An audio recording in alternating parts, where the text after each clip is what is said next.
Le rendez-vous des livres avec Charlotte du blog L'Insatiable Charlotte. Bonsoir Charlotte. Bonsoir. Alors votre coup de cœur, c'est L'Amérique des écrivains. C'est un livre signé Guillaume Binet et Pauline Guéna. C'est à la fois des mots et des photos.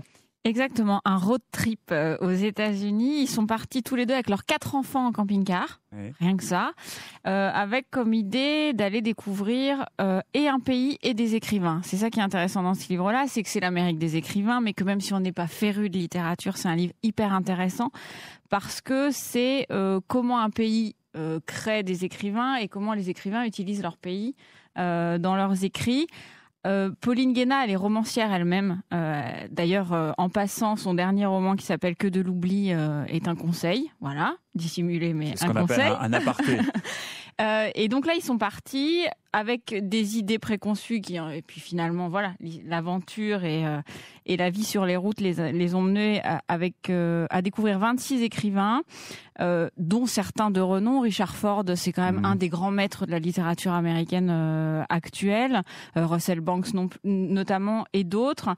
Et c'est des interviews longues. C'est ce qui manque parfois dans la presse écrite où on a un quota, des feuillets. Oui, tout est un petit peu formaté. Là, on est sur la longueur. Là, on est sur la longueur. On prend le temps, on rentre dans le détail. Elle pose des questions qu'on pose pas habituellement, justement sur ce travail d'écriture. On se rend compte vraiment que rien n'est facile. Voilà, on est encore une fois dans pas du tout dans le mythe de l'écrivain qui s'assoit, il y a tout qui vient. Et puis voilà. Là, c'est aussi un ode à la rigueur, au travail, à la discipline. Et puis sur cette Amérique des écrivains, parce que je vais pas me faire que des amis en disant ça, mais voilà, les écrivains américains ont quelque chose de plus. Pour moi, ils créent des romans mondes. C'est-à-dire, ils imbriquent leur pays, ils imbriquent la société dans laquelle ils vivent dans leurs romans.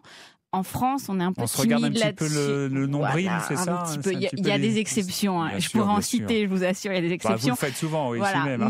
Mais là, il y a une dimension sociétale et une dimension géographique même aux États-Unis qui est intéressante. Et puis les photos de Guillaume Binet, parce que c'est un livre avec des photos, sont absolument magnifiques. Elles font penser à des tableaux d'Edgar Hooper parfois. Voilà, encore un grand maître américain, mais et du coup, ça plonge dans une autre dimension. Et ces photos sont vraiment hyper délicates. On voit parfois ses enfants, mais c'est toujours subtil. C'est pas je montre ma famille, notre voyage, les clichés. Voilà, c'est un vrai photographe.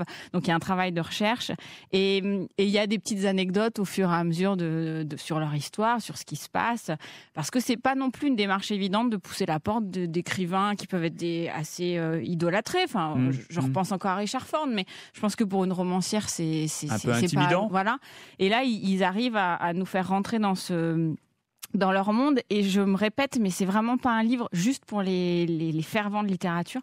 C'est vraiment un beau livre, et vu qu'on est près de Noël, un vrai beau livre à offrir, qui mêle photo, géographie, politique, écriture. C'est une idée au pied du sapin, donc, dans la dizaine de jours qui va arriver. L'Amérique des écrivains, c'est un livre de photos et de textes, donc signé Guillaume Binet pour les photos et Pauline Guéna pour le texte.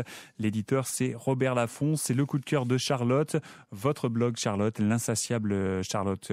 Merci. Et puis, rendez-vous très, très vite ici même sur